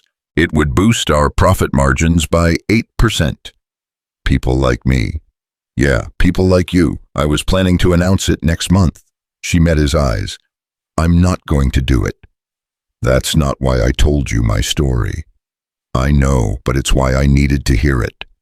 The conversation drifted then into safer topics, books they'd read, places they'd traveled or wanted to travel, the ordinary small talk of people getting to know each other. It felt strange and comfortable at once, talking to someone who had no agenda, who expected nothing from her except honesty. Around 11, Clara felt exhaustion pulling at her. The concussion was still healing her body, demanding rest. She stood steadying herself. "Thank you," she said, "for everything, for saving my life, for giving me shelter, for showing me what I've been missing." "You're welcome, but Clara," he used her first name naturally now, the formality between them dissolving. "Don't thank me by trying to fix my life. I'm not a charity case. I'm not something broken that needs your resources to be whole. I have what I need. I know that. But you deserve more than what need requires. We all do. The question is, are you going to change things for everyone, or just feel guilty about the one person you happen to meet?" It was the question, wasn't it the one that mattered? Clara had spent her career thinking small, thinking quarterly results, and shareholder value and competitive advantage. Ethan was asking if she could think bigger, if she had the courage to actually change things. She didn't know the answer yet, but for the first time in years, she wanted to find out. In Ethan's bedroom, Clara lay in the darkness and thought about Emily's prayer, about being seen, about what it meant to really live instead of just exist. Her phone buzzed with emails, urgent matters that suddenly felt less urgent, problems that suddenly felt smaller. She thought about her father, about the lesson she'd learned from his failure, and wondered if maybe the lesson had been incomplete. Maybe he'd been right to care about his workers. Maybe his mistake had been building a system that forced him to choose between compassion and survival. Maybe the real lesson was that systems could be changed, should be changed by people with the power to change them. Clara fell asleep thinking about possibilities, about second chances, about how sometimes you had to almost die to remember how to live. And for the first time in longer than she could remember, she slept without dreaming of work, without anxiety about tomorrow, without the constant pressure that had defined her existence. She slept like someone who'd finally put down a burden they'd been carrying too long, and in the morning when sunlight filtered through the worn curtains of Ethan Cole's bedroom, Clara Stratton woke up different than she'd gone to sleep. Not fixed, not transformed, but beginning to understand what transformation might look like. The morning brought news that the main roads had finally cleared. 3 days in Ethan's apartment, 3 days that had felt both endless and far too short. Clara stood at the window with her coffee, watching the city emerge from the flood's aftermath, and felt something like reluctance settle in her chest. Behind her, Emily was arguing with her father about breakfast. "But Daddy, Clara likes eggs. She told me yesterday." "Clara probably wants to get home, Em. She's been stuck here long enough. She doesn't look stuck. She looks happy. Clara turned from the window. I am happy, and I do like eggs, but your dad's right. I should get out of your hair. Emily's face fell. You're leaving. The roads are clear. I have a company to run a whole life I've been ignoring. Even as she said it, the words felt hollow. What life? The empty penthouse, the endless meetings with people who feared her, the loneliness she'd convinced herself was power. Ethan was scrambling eggs, his back to them both, and Clara couldn't read his expression. I'll drive you home after breakfast. Make sure you get there safe. You don't have to do that. I know I don't have to. I want to. They ate together one last time, the mood subdued. Emily picked at her food, uncharacteristically quiet. When she finally spoke, it was with the blunt honesty that Clara had come to expect. Are we going to see you again? Clara looked at this child who'd offered her a teddy bear and prayers and unconditional acceptance and felt her throat tighten. I hope so. Hope isn't a plan. That's what Daddy always says. You need a plan. Emily, Ethan warned gently. No, she's right. Clara set down her fork. How about this for a plan? I'll come back next week. We can work on your science project together. Make sure you get an A. Emily's face lit up. Promise. I promise. The drive to Clara's penthouse took them through parts of the city still recovering. Debris piled on sidewalks, businesses with water damage. People working together to clean up and rebuild. Clara watched it all through new eyes, seeing community where she'd once seen only inconvenience. Her building rose like a monument to wealth, all glass and steel and pristine landscaping untouched by the flood. The doorman rushed to open her door, his surprise at seeing her arrival in a beat-up Honda barely concealed. Ms. Stratton, we were so worried. Are you all right? I'm fine, Thomas. Thank you for asking. Ethan walked her up, carrying the small bag of belongings she'd accumulated. The elevator to the penthouse was all mirrors and soft lighting, a stark contrast to the 3 flights of stairs at his building. Clara caught his reflection, saw him taking it all in, and felt oddly ashamed of the excess. The penthouse was exactly as she'd left it. 2,500 square feet of minimalist design, floor-to-ceiling windows overlooking the city furniture that looked like art, but wasn't meant for comfort. It was beautiful and cold and utterly lifeless. Ethan set down her bag, looked around. This is where you live. Technically, though I'm starting to think living requires more than just sleeping somewhere. He walked to the windows, hands in his pockets. You can see my whole neighborhood from here, probably my building if you knew where to look. The observation hung between them, the physical representation of the distance between their worlds. Clara joined him at the window shoulder, not quite touching his. Ethan, I need to tell you something. These past few days, they've changed me. Not in some superficial way, but fundamentally. I've been building my entire life on the wrong foundation. Clara, please let me finish. I'm going back to work tomorrow, and when I do, things are going to change. Real changes.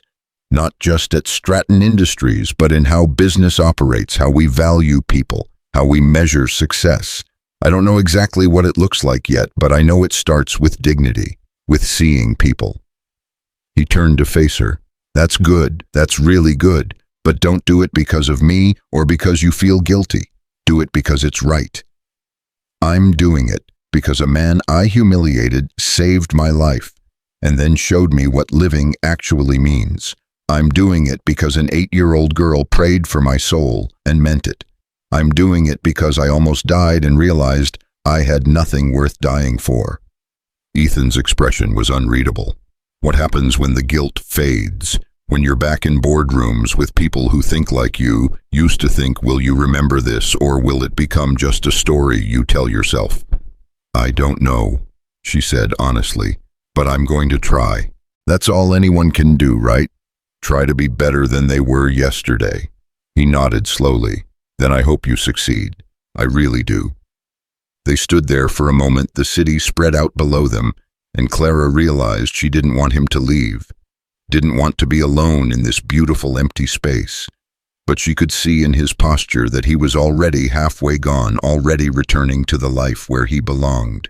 "Thank you," she said, "for everything, for saving my life, for showing me how to live it." "You're welcome." He moved toward the door, then stopped.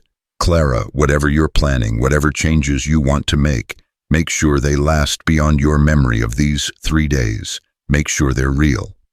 After he left, Clara stood in her penthouse and felt its emptiness like a physical weight. She thought about Emily's prayer, about Ethan's sacrifice, about Mrs. Chen's dumplings, and the way neighbors knew each other's names. She thought about what she'd built and what it had cost.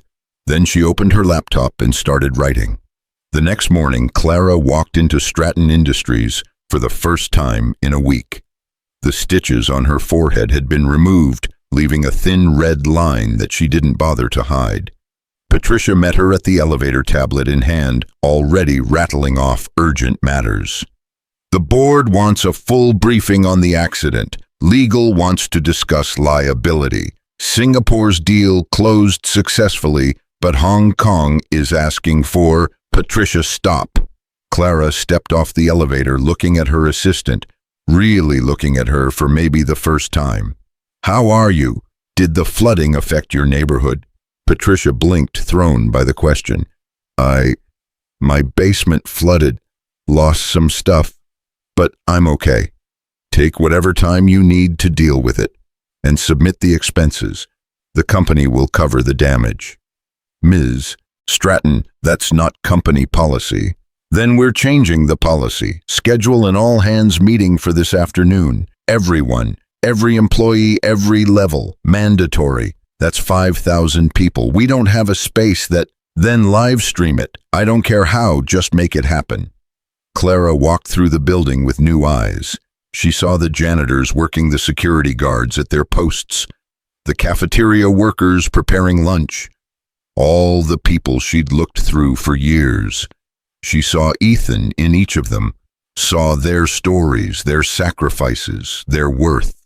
In her office, she called the board together, 12 men and women who'd helped her build an empire, who expected her to announce the planned layoffs to push for higher margins and greater profit. Instead, she told them about the accident, about being saved by a janitor, about spending 3 days in a world they'd never see from their corner offices. And then she told them about the changes she was implementing effective immediately. No layoffs.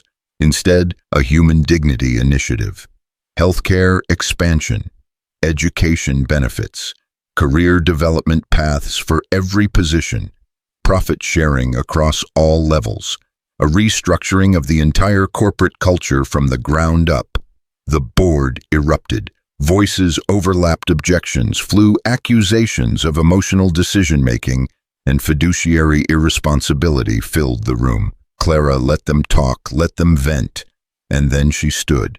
"I hear your concerns. I understand the financial implications, but I've spent 20 years building a company where people are afraid, where work is just survival, where we measure success only in dollars. And 3 days ago, I almost died with nothing to show for any of it except a balance sheet." Her voice was steady, certain. "We're going to prove you can be profitable and humane, that success doesn't require cruelty. And if you can't support that vision, then I'll accept your resignation effective immediately." Silence.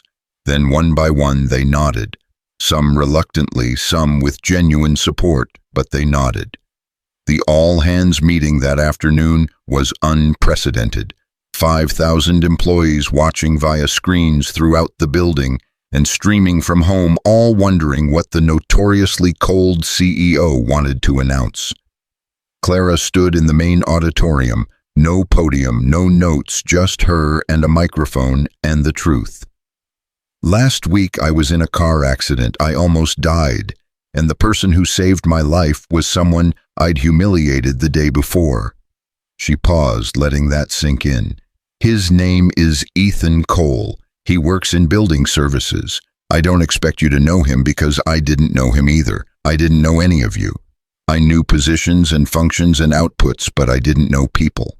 She told them about the 3 days, Not all of it, not the personal parts, but enough. Enough to be honest, to be vulnerable, to be human in front of 5,000 people who'd only ever seen her as a boss.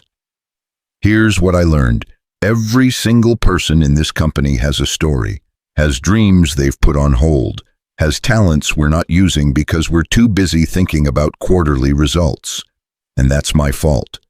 I built a culture where only certain kinds of success mattered, where only certain people were seen. That ends today. She outlined the initiatives, the expansion of benefits, the education programs, the commitment that every employee, regardless of position, would have a path forward if they wanted it, the profit sharing that would distribute success to everyone who created it. I know some of you are thinking this sounds too good to be true, that it's a PR stunt or temporary guilt. I don't blame you for that skepticism. I've earned it. But I'm asking you to give me the chance to prove it's real. To build a company we're all proud to be part of, not just proud to run. She finished with the hardest part. If you've been treated the way I treated Ethan Cole, the way I've treated countless others over the years, I'm sorry. Truly, deeply sorry. I can't undo the past, but I can commit to a different future, starting now.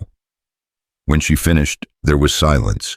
Then from somewhere in the back, someone started clapping, then another, then more, until the entire auditorium was filled with applause, genuine and surprised and hopeful.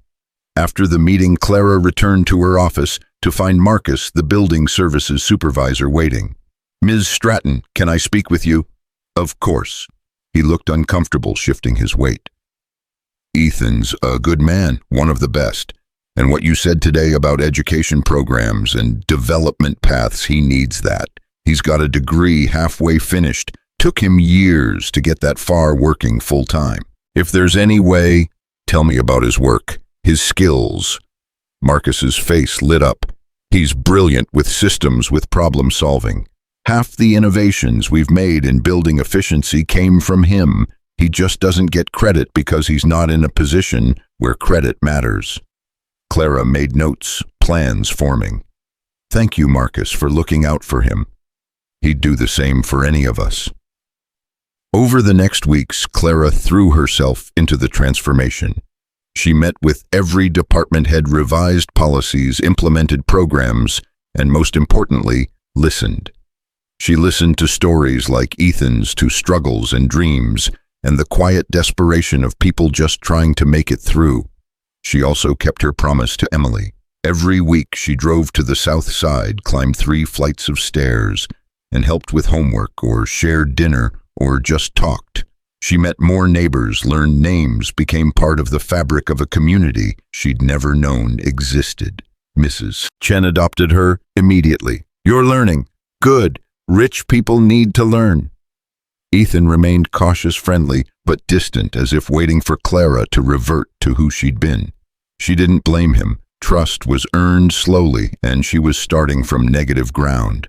But slowly, she saw him relax, saw him smile more easily, saw the way he looked at her when she sat on his couch with Emily, helping with fractions or reading stories, as if he was recalibrating his understanding of who she was. 3 months after the accident, Clara called Ethan to her office. He arrived looking concerned, probably expecting trouble despite everything.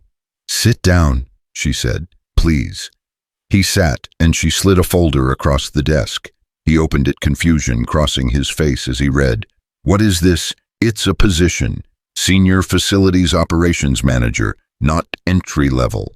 A real position with real responsibility, one that uses your skills and knowledge. The salary is competitive. The benefits include tuition coverage for degree completion." She paused. "I'm not offering it because I feel guilty or because we have history. I'm offering it because you're qualified, and we need people like you in leadership." Ethan stared at the papers, his expression unreadable. "Clara, I can't accept this." "Why not?" "Because it looks like favoritism, like you're trying to make yourself feel better." "It is favoritism. I'm favoring qualified people who've been overlooked. You're the first, but not the last. We're implementing similar reviews across the company." She leaned forward. "Ethan, I'm not rescuing you. I'm finally seeing what's been in front of me the whole time. You can say no, but say no because you don't want it, not because you think you don't deserve it." He was quiet for a long moment, studying the offer. "What does Emily think?" "I haven't told her. This is your decision, but I think she'd be proud." "She already is. She doesn't need my job title to be proud." But he was smiling slightly. "Can I think about it?" "Take all the time you need." He took the folder, stood to leave, then turned back. "Clara, yeah, thank you. Not for the offer, though I appreciate it, for actually changing, for proving it was real." After he left, Clara went at her desk and allowed herself to feel something she rarely felt anymore. Hope, not for profit margins or market dominance, but for the possibility that people could change, that systems could improve, that dignity and success weren't mutually exclusive. Ethan accepted the position 2 days later. The transition was rocky, at first whispers about favoritism and special treatment, but he quickly proved himself indispensable. His innovation saved the company millions while improving working conditions. Other employees who'd been overlooked suddenly had champions. The culture shifted slowly but perceptibly. 6 months after the accident, on a cold evening in May, Clara sat in Ethan's apartment for what had become their weekly dinner. Emily had just finished presenting her science project results, an A+ that she'd celebrated by dancing around the living room. "You did amazing, Em," Clara said, watching the girl's joy with something like maternal pride. "I couldn't have done it without you." Emily hugged her impulsively. "You're the best." After Emily went to bed, Ethan and Clara sat on the couch, comfortable in the silence that had developed between them. Finally, Clara pulled out an envelope. "I have something for Emily. I wanted to give it to you first, make sure it was okay." Ethan opened it, his eyes widening as he read. "This is a scholarship, full ride to any university, all expenses paid, including living costs." "She's brilliant. In 10 years, she could be running a company or solving problems we haven't even discovered yet. She shouldn't have to worry about money getting in the way." "Clara, this is too much. It's not nearly enough. You gave me back my life. Let me help secure hers." Ethan's eyes were bright, emotion raw on his face. "You know what Sarah used to say? She said Emily was going to change the world. I always believed her, but I didn't know how we'd make it possible. Now you do." He looked at her, and something shifted in his expression, something that made Clara's breath catch. "You changed my world. You know that, right? Not with money or positions or scholarships, but by actually seeing us, by becoming real. You changed mine first. You showed me what I was missing."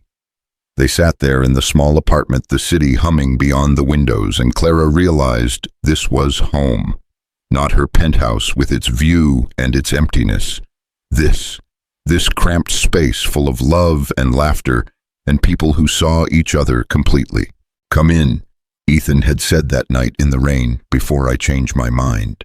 An invitation given reluctantly, accepted desperately, that had changed everything. Clara thought about that moment often in the months that followed. How close she'd come to losing everything, and how losing everything had helped her find what mattered. The accident hadn't just broken her body, it had broken the walls she'd spent decades building, and through the cracks had come light. A year after the accident, Stratton Industries was profiled in major business journals as a case study in corporate transformation. Profits were up, but so was employee satisfaction. Retention rates had improved dramatically. Innovation was flourishing because people felt safe to take risks, to share ideas, to be seen. At the anniversary gala, Clara stood at the podium looking out at employees who no longer feared her and told the story. Not all of it, but enough. The accident, the rescue, the lessons learned from a janitor and his daughter about what actually mattered. "I want to thank someone," she said. "A man who reminded me that titles mean nothing if you lose your humanity. Ethan, would you come up here?" Ethan, uncomfortable with attention, as always, joined her on stage. Clara handed him a small box. "Inside is a key, not to anything important, just to my penthouse. because you and Emily have an open invitation anytime, always. But more importantly, it's symbolic. You opened a door for me when I was trapped, and I don't just mean from the car. Thank you for that. Thank you for seeing someone worth saving when I'd forgotten she existed." The applause was thunderous. Ethan pulled her into a hug, whispering in her ear, "You did the work. I just pointed at the door." That night after the gala, Clara drove to the south side. She climbed the 3 flights of stairs to find Ethan and Emily waiting pizza already ordered, a movie queued up. They'd known she'd come, she always did. "Took you long enough," Emily said, grinning.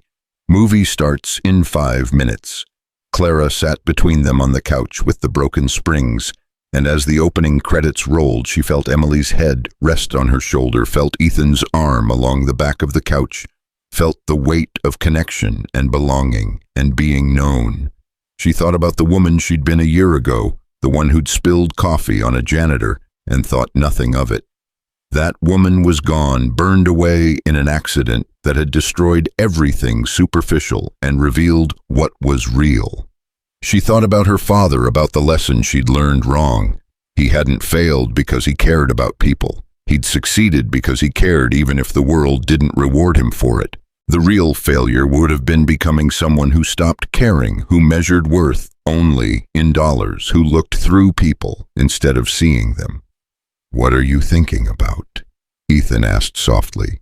"That I almost missed this, all of this. But you didn't, because you didn't let me."